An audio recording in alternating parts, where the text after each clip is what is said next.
Good evening. I just wanted to show a deck that arrived today. It's called the 8 Coins Tattoo Tarot by Lana Zellner. Comes in this nice box, US Games. It's a box. Stuff on the back. Get that out of the way. Nowhere to put anything. Also has one of these spreadsheet things in there called the rose spread. I never use those. Just end up in the trash probably. But here we see the major arcana for this deck laid out in 3 rows of 7. The Fool card over there. That shows up. Let's push it over.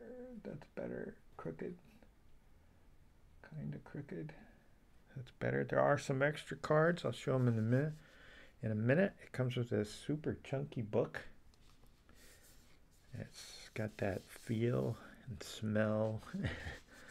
But it says, the first part I was reading, that she'd been an architect who became a tattoo artist.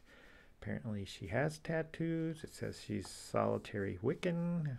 Probably. And lives in Montana, somewhere in the mountains, I think it said.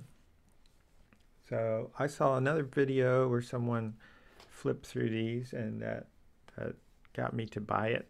I thought it was a 2018 deck, but the copyright says 2017, so I must have missed this one last year, but now I have it.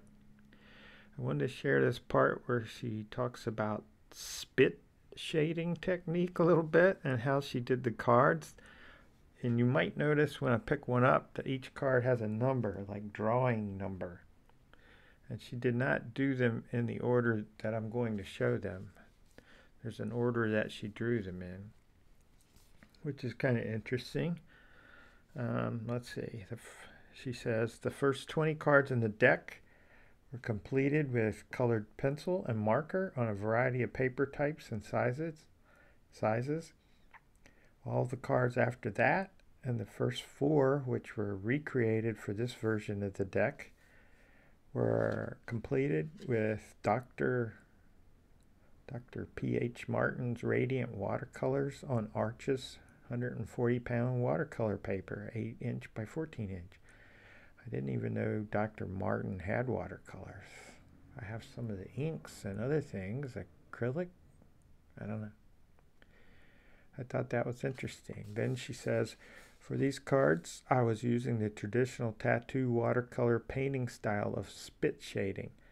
When spit shading, artists use their mouth to control the saturation of water on the brush. Yuck. So basically, there was some saliva on the original art, and that's okay. That sounds kind of cool. But there's the cards. I'll pick up the Fool, and then I'll show you the extra cards. There's the Fool. Hopefully that shows up in the corner down here. It says this is drawing number 33. Let's look at the back real quick. That's what the back looks like. And, it's going to be the same. And they're matte-ish. They're okay. Not super great. Laminated with something. And strangely, there's a copyright there for for US Games, but it doesn't say US Games. It says US Gams. I guess they couldn't afford that letter E. And it's got a date on it, which I can't read right now. And strangely, for some reason, I thought, well, I'm not going to like this. And it's not my thing exactly, because I don't have any tattoos. But the kids do.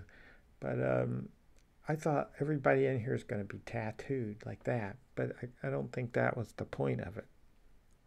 It's just artwork that's tarot and resembles a tattoo. I think. I might be wrong. But I think that's what she was trying to say and what I read. Oh man, you knocked them over. Straight. There we go. A little bit. They're kind of biggish. I guess they're regular size, but they don't seem to fit on here correctly. I guess I'm too used to low Scarabeo cards that do fit in 3 rows real easily. So here's one of the extra cards. It looks like it was the Nine of Wands. There's no mention of these two in the book, or these three, I don't think. Maybe this third one, the Three of Cups. That's the Ten of Cups. It just kind of has a Pamela, Waite Smith look. There's the Star card. No mention of that in the book. And I don't think this was mentioned. I'll just leave the Star card on top. And then we'll go to the first suit. Let you look at those. I like that one. I like that one. Okay, let's bring these in. Maybe I can zoom in. Maybe. That's a big maybe. Yes, you can. Whoops, too far. Not necessarily. Oh, there we go. I see a curve happening. Sorry. This is the wands. Interesting. They came all jumbled up as though someone had just, they were sealed in plastic and everything, but it's like someone really spent a lot of time shuffling. It took me a while to get them in order because sometimes it's a little hard to see the Roman numeral. But I'm not complaining about that. I like them. I don't know that I would use it for anything much other than the art to look at. So this was the Ten of Cups that got replaced, I guess, based on that extra card, maybe. This one's kind of nice. Well, if you have an idea to do a tarot deck, you better do it fast because people seem to be doing everything they can think of. If there's something you can do art-wise to make it into a tarot deck, they seem to be doing it. It's kind of amazing. I like that one. I won't like what's going on there, but I like the card. I like that one.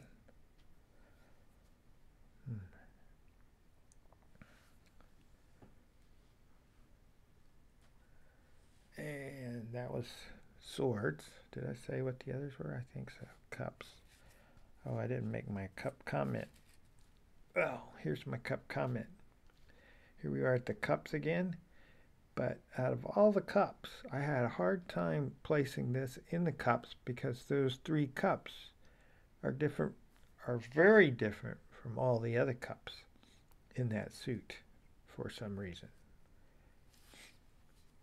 Now see, if any figure was going to have tattoos on it, it would be this lady right here. She's practically naked, but no one that I saw in here has tattoos. They have what I'd call blushies. I guess that's not really blushies, is it? But it's not really a tattoo either. So that was I'll just use the book. That was my quick show. Nah, book's too small. Quick show of the 8 Coins Tattoo Tarot by Lana Zellner. And with that, I will say peace.